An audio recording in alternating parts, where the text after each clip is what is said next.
De retour chez elle, Marion s'est aperçue qu'elle avait perdu le petit carnet noir qui se trouvait dans son sac et dans lequel elle notait toutes sortes d'informations sur sa vie et sur ses pensées. Elle est persuadée que c'est Enzo ou un de ses sbires qui l'a ramassé. Chapitre 3. Pas besoin d'avoir sué pendant des années sur les bancs de la fac de psycho pour savoir que j'avais un problème avec les garçons. Tous les garçons. Et ce mardi, plus particulièrement avec Enzo. Alors qu'il avait passé tout son lundi à me courir derrière et à me coller, Enzo, toujours aimanté de sa bande, m'évitait désormais. Il jouait toujours au coq de basse-cour dans celle du collège, mais à bonne distance de moi. En d'autres circonstances, cette attitude m'aurait plutôt arrangé. Mais pas aujourd'hui. C'était l'évidence, il savait que j'allais devoir faire un pas vers lui pour récupérer ce qu'il avait trouvé sur le trottoir la veille. Sûr de lui, comme d'habitude, tellement sûr de lui, il semblait attendre que je me décide, en faisant mine d'ignorer jusqu'à mon existence. Je comptais sur un moment où il se retrouverait seul, mais de toute la matinée, il n'y en eut aucun. L'idée que les textes inédits de mes chansons se soient retrouvés entre ses mains, lus par ses yeux, peut-être même partagés avec ses imbéciles de copains, m'était chaque instant de plus en plus insupportable. À midi, je me décidai à traverser le réfectoire avec mon plateau. « Faites gaffe les mecs, folle violente et hystéro en vue, à bâbord !»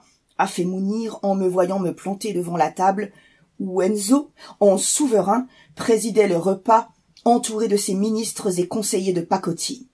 « Enzo, je voudrais te parler, » ai-je dit, sans doute trop solennel, en ignorant la réflexion de Mounir. « Lui parler ou essayer de le faire changer de sexe ?» a insisté Mounir, très en verve ce midi. « Avec une nana comme toi, on ne peut être sûr de rien. » « Toi, si j'ai quelque chose à te demander, je te sonne comme un larbin. C'est bien à ça que tu sers. Enfin, parfois j'ai des doutes que tu serves vraiment à quelque chose. » Mounir a bondi aussitôt, entraînant avec lui son plateau et tout ce qu'il contenait. Les spaghettis ont dédicacé la table et son pantalon. « Arrête, elle voulait plaisanter, » a fait Enzo, intimant à son copain de se rasseoir. « Laisse-la, c'est après moi qu'elle galope, cette gazelle, n'est-ce pas, Marion ? Je veux juste te parler. »« Je t'écoute, mon amour. » Seul à seul, ai-je trouvé le cran d'ajouter. « Oh là, ça devient super chaud bouillant, cette histoire !» s'est écrié Ricardo au bout de la table. « Torride de chez torride !» a trouvé drôle de la ramener Valentin. « C'est à cause des bolognaises ?» a demandé Enzo. « Pardon ? Ouais, Marion, c'est à cause des pâtes bolognaises que tu te crois dans un western spaghetti ? Style, on règle nos affaires au colt à 6 coups dehors devant le saloon. C'est ça ? Toi tu fais Calamity Jane et moi je joue Lucky Luke. Bien vu, Enzo, ont ricané les 4 imbéciles. Mounir aussi, mais un peu moins à cause de son pantalon sur lequel cet imbécile n'avait réussi qu'à étaler un peu plus de sauce avec une serviette en papier trempé. C'est ça ton problème, un de tes problèmes, Enzo. Tu te prends pour un cow-boy. Te parler, pas te tuer. Du moins pas tout de suite. Là, je mange. T'as pris rendez-vous ? Non, alors vois avec mon secrétariat, a-t-il fait en désignant ses copains. Fier de lui, il a replongé son nez dans son assiette trop remplie. Dociles, ses sbires se sont mis aussitôt à l'imiter. Même Mounir, qui franchement avait l'air plutôt écœuré du carnage dans son plateau. Brusquement, au milieu de ce réfectoire trop bruyant et de ces tables toutes pleines, je n'existais plus. Les garçons, j'avais pas les codes, avec ce genre de mammifères-là. J'étais en panne d'idées. Une autre que moi aurait sans doute trouvé le moyen de faire sortir Enzo de cette grande salle, de le décider au moins à changer d'attitude. La séduction, c'était sans doute trop tard pour essayer, et cet idiot me mettait si mal à l'aise. Un mélange incompréhensible de trouble et de dégoût. Les larmes, elles n'auraient signé qu'un peu plus son triomphe.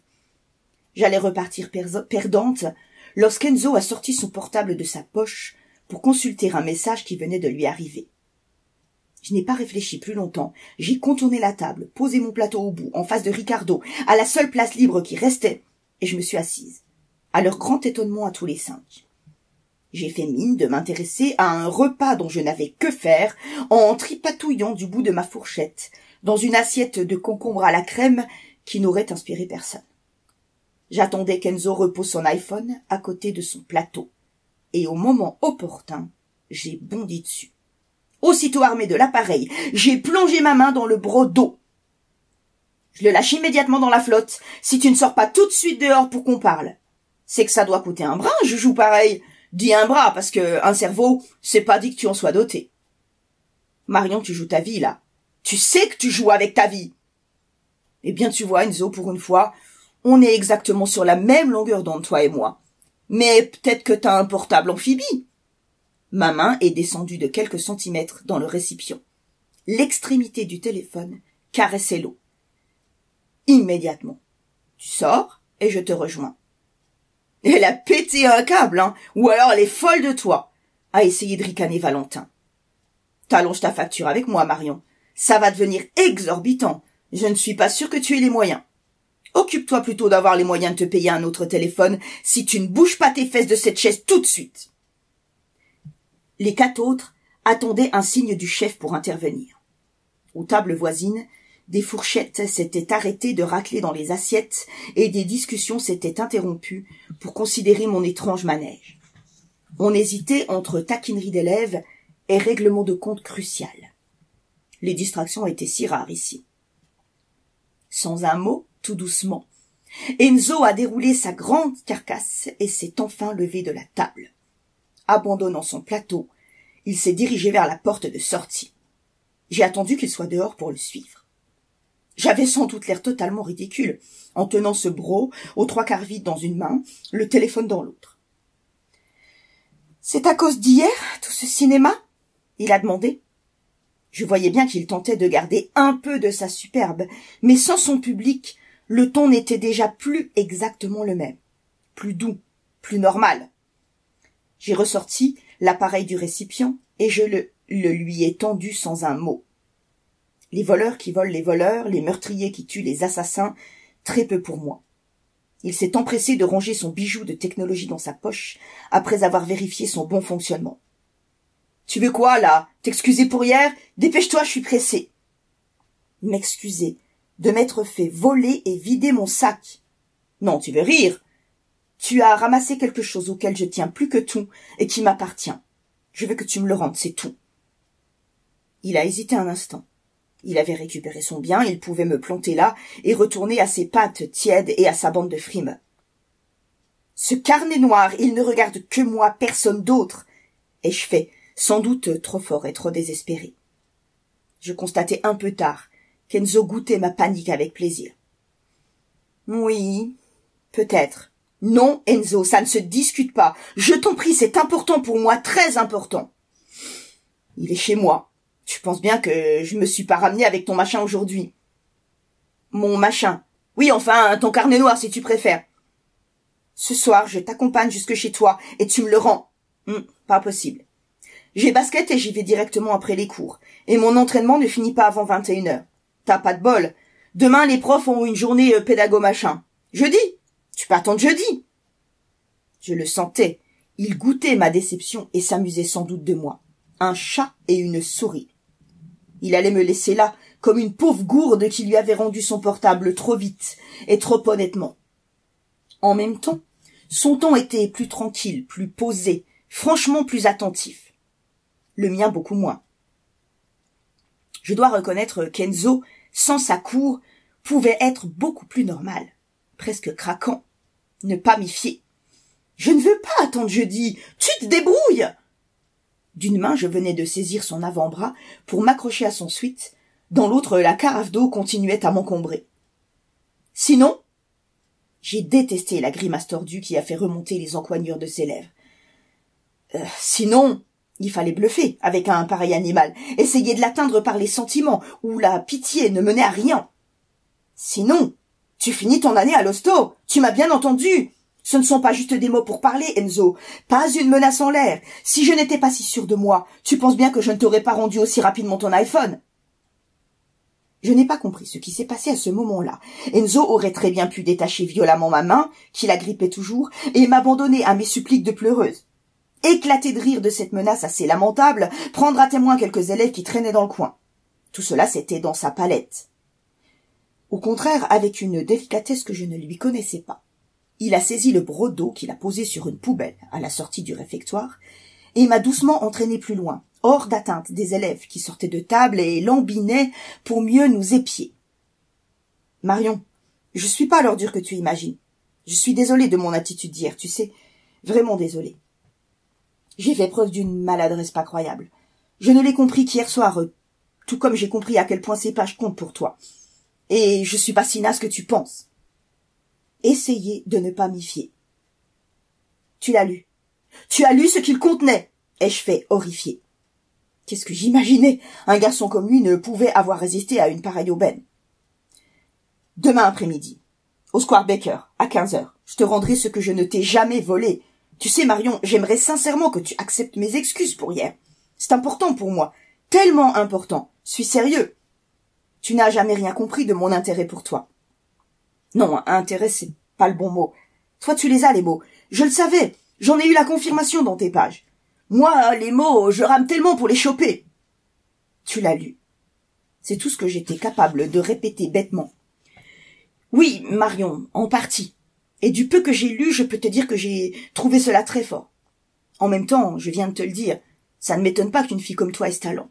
Mais c'est autre chose que tes rédacs et tes exposés. Franchement. Alors, tu veux bien m'excuser? Je t'en prie, Marion. Ses yeux brillaient d'émotion, des larmes. Chez lui? Il attendait ma réponse comme si sa vie en dépendait. Brusquement, disparut ces singeries de frimeur, ces invectives de petit chef. Je me sentais si déstabilisée. Ses yeux clairs étaient fixés sur moi, et Enzo réussissait à soutenir mon regard sans ciller. Cow-boy n'était peut-être pas la meilleure image.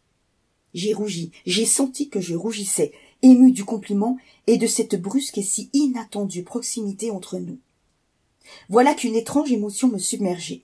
Ce garçon qui m'énervait sans cesse et qui, en rien, ne me correspondait, voilà que j'adorais sa présence et son sourire si touchant.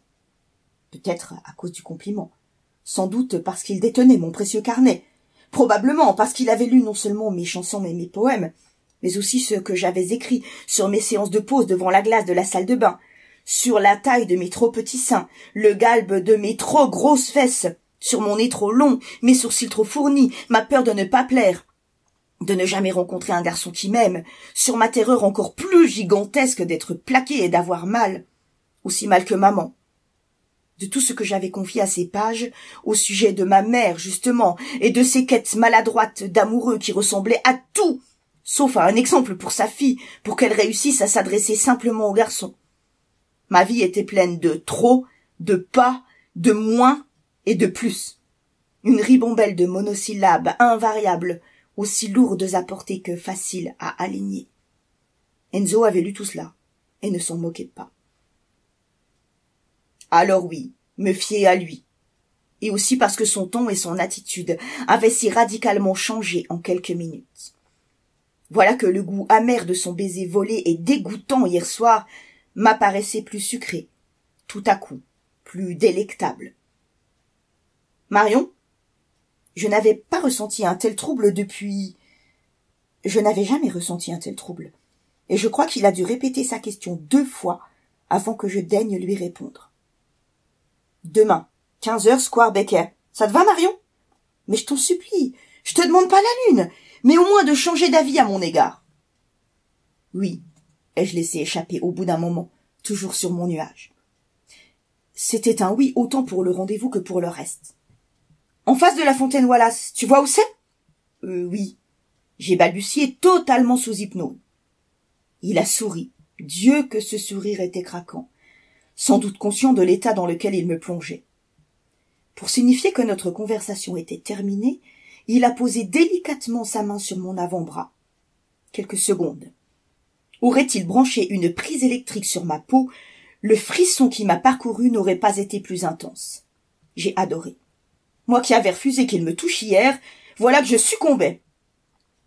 Il a disparu par la porte de sortie du self, en profitant des élèves qui le quittaient une fois leur repas terminé. Il avait faim, ou envie de retourner à ses amis, ou envie que je le regarde s'éloigner de dos. Ou les trois. Joli dos. Cow-boy. On s'invente les soleils couchants qu'on peut. Je n'avais pas faim, du moins pas de spaghetti bolognaise ou de concombre à la crème. Je crois que, malgré moi, j'attendais déjà, impatiente, mon rendez-vous programmé dans 25 heures, pour récupérer mon cher carnet noir, et plus si affinité, comme on l'envisage sur les sites de ma mère. Enzo a été d'une remarquable et si délicieuse discrétion tout le reste de la journée, comme s'il voulait me démontrer le côté délicat que j'avais si facilement ignoré chez lui. Chaque minute, il me semblait de plus en plus évident que je m'étais trompée, et bien trompée à son sujet. Beaucoup moins au sujet de ses copains, qu'il n'avait visiblement pas mis dans la confidence à propos de notre rendez-vous. Il avait raison, ce moment n'appartenait qu'à nous. J'ai plané comme ça tout l'après-midi. Des policiers m'auraient fait passer un alcotest quand je suis sortie du collège. Je suis certaine qu'il aurait été positif.